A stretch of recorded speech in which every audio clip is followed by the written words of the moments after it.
25 इतना बेकार जाएगा किसी ने सोचा तक नहीं था। बहुत सारे लोग सोच रहे थे कि 25 में बहुत सारी चीजें सही हो जाएंगी और हायरिंग होना स्टार्ट हो जाएगा, क्योंकि 24 में 23 में फायरिंग बहुत ज्यादा हो रही थी, तो लोगों को लगा कि 25 बहुत ज्यादा अच्छा होगा।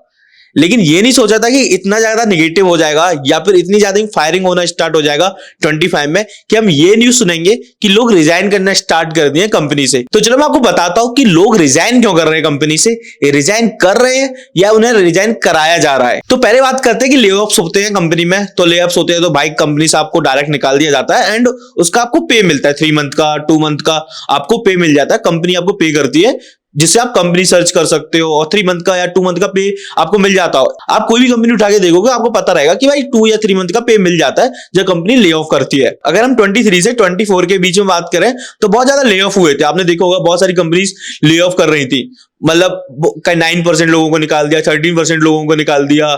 लेकिन आपने एक चीज देखा होगा यार, वो 13% जब निकालते हैं कंपनी तो कंपनी का रहता है कि हम और ज्यादा लोगों को निकाले, बट वो एक अमाउंट में निकाल पाते, एक परसेंटेज में निकाल पाते, इतने निकाल देते हैं। उसके बाद कंडीशन क्या चल रही होती है कंपनी के अंदर वो बहुत सारी चीजें पता नहीं रहता। तो सपोज करो जैसे माइक्रोसॉफ्ट का एग्जांपल लेते हैं, तो माइक्रोसॉफ्ट ने पहले कितने परसेंट लोगों को निकाला था, कुछ 9% लोगों या 10% लोगों को निकाला था, अभी फिर उन्होंने 6% लोगों को निकाल दिया। तो होता क्या है ना, जैसे आपको 6% लोगों को निकाला तो कंपनी के अंदर चीजें खराब तो चली रही हैं, बहुत सारे लोग तो कंपनी से रिजाइन करना स्टार्ट कर देते हैं, क्योंकि उनको पता रहता है कंपनी के अंदर चल क्या रहा है, चीजें सही नहीं होती, चीजें खराब होती हैं, तो कंपनी के उनको पता चल जाता है कि भाई फायरिंग हो रही है, इससे अच्छा कट लो भाई यहां से। तो कंपनी से लोग दूसरी जॉब लग जाती है लोगों की एंड वहां से रिजाइन करना स्टार्ट कर देते हैं। एक सिनेरियो होता है कि ऐसे रिजाइन होता है ना, तो ये रिजाइन हो गया। दूसरा फोर्सफुली रिजाइन भी होता है। फोर्सफुली रिजाइन क्या होता है, जैसे आप काम कर रहे हो माइक्रोसॉफ्ट में एंड अंदर कंपनी में चल रहा है कि यार इस साल हायरिंग नहीं, इस साल आपको पे नहीं मिलेगा, सैलरी हाइक नहीं मिलेगा अच्छे से, आपको स्टॉक्स नहीं मिल रहे, तो लोगों का भरोसा तो स्टॉक्स वगैरह पे रहता है यार, क्योंकि देखो आपका जो टोटल सीटीसी होता है उसमें आपका बेस पे, आपका वेरिएबल पे, स्टॉक्स, ये तीनों में इंक्लूड रहता है। सपोज करो आपने कंपनी में 3 साल निकाला एंड आपको स्टार्टिंग के 2 ईयर तो आपको वो मिला नहीं स्टॉक्स, 3rd ईयर मिलने वाला था, 3rd ईयर के बाद ही बोल दिया कि यार कंपनी की हालत खराब है, आपको स्टॉक्स नहीं मिले, तो भाई आपका सीटीसी तो डाउन हो जाएगा ना, आपको सीटीसी कम हो जाएगा आपका, क्योंकि आपको स्टॉक्स मिले नहीं, और जो आपके स्टॉक्स पहले आपको मिल चुके हैं वो आपके वेस्टेड हो गए सारे, तो आपको न्यू स्टॉक्स नहीं है। इसका मतलब टोटल आपका सीटीसी था वो कम हो गया। अब जब टोटल सीटीसी कम हो जाएगा तो लोग भाई क्या करेंगे, रिजाइन करेंगे, दूसरा जॉब देखेंगे, किसी दूसरी कंपनी में अप्लाई करेंगे।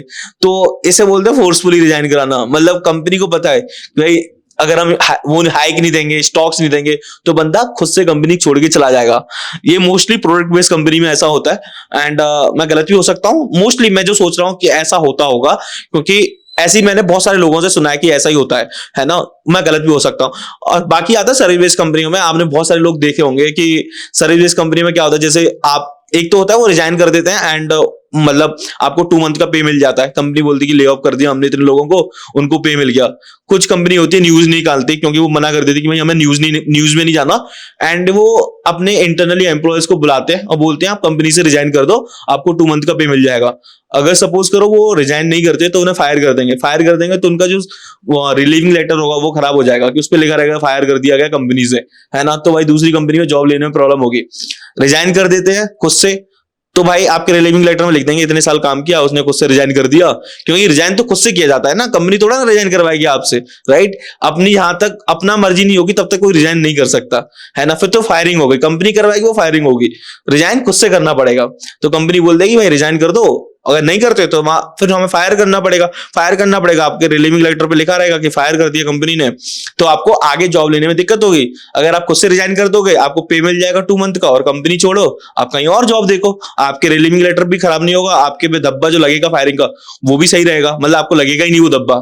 तो बेसिकली कंडीशन ये हो जाती है। तो भाई मैंने क्या बोला कि होता क्या है ना, जब ले ऑफ होते हैं तो उसमें 2 कंडीशन बन जाती है। एक तो होता है कि कंपनी ले ऑफ कर रही है, कंपनी ने न्यूज निकाल दी 30% लोगों को निकालना है, 20% लोगों को निकालना है, जितने भी 9% लोगों को निकालना है, वो ले ऑफ अलग हो गया। लेकिन जो फोर्सफुली रिजाइनिंग होती है ना, वो पता नहीं रहता, ऐसा कंपनीज के अंदर बहुत ज्यादा चल रहा होता है, लेकिन वो न्यूज में नहीं आता, वो अंदर ही अंदर चीजें चलती रहती हैं। बहुत सारी चीजें खराब भी होती हैं और बहुत सारी चीजें ऐसे सही भी चल रही होती हैं कि भाई चलो 9% लोगों को निकाल दिया, बाकी के लोग हैं वो काम कर रहे होंगे, लेकिन अंदर चीजें खराब हो जाती हैं। भाई डर का माहौल रहता है कि भाई कोई बंदा निकाल दिया, तो मेरे ऊपर ना आ जाए, है ना।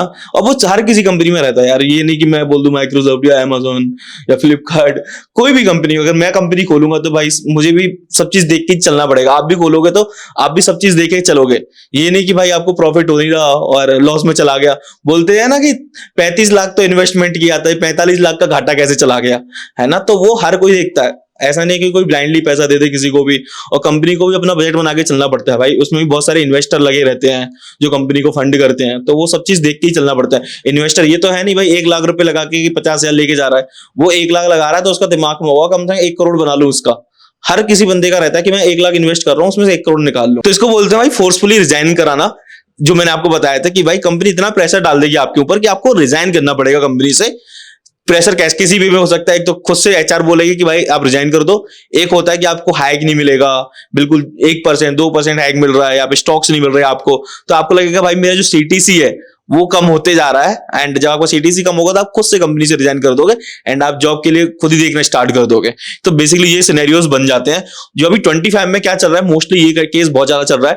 आप देख रहे होंगे ले ऑफ हो रहा है कंपनीज के अंदर, एंड लोगों के दिमाग में कहीं ना कहीं चल रहा है कि भाई कहीं मेरा नंबर ना आए, इससे पहले मैं रिजाइन कर दूं कंपनी से और दूसरी कंपनी ज्वाइन कर लूं। एंड बहुत सारे लोगों के मन में डाउट है भाई मैंने बीटेक कर लिया या बीसीए कर लिया है, आईटी फील्ड में आऊं या नहीं आऊं। चीजें तो भाई खराब है, मतलब मैं ये नहीं बोलूंगा सही चीजें खराब है। आप टाइम लो, सोचो इसके बारे में, क्या फील्ड में करंट चल रहा है उस चीज में आप अपने आप को अप स्किल करो, वो चीजें सीखो। जैसे अब एआई बहुत ज्यादा चल रहा है तो एआई के कोर्स लो, एआई का कोर्स करना स्टार्ट कर दो, क्योंकि जो ट्रेंड में चलेगा उसकी मार्केट में डिमांड रहेगी, उसकी ही मार्केट में बहुत ज्यादा जॉब निकलेगी। तो वो चीज आप करते रहोगे तो अपने आप को अपग्रेड करो। लाइक मैं अगर बोलूं कि मैं अपने आप को अपग्रेड नहीं करूंगा तो शायद मैं भी सस्टेन नहीं कर पाऊंगा यहाँ पे आईटी फील्ड में। मुझे कहीं ना कहीं अपने आप को अपग्रेड करना पड़ेगा और हर किसी को करना पड़ेगा टाइम के अकॉर्डिंग।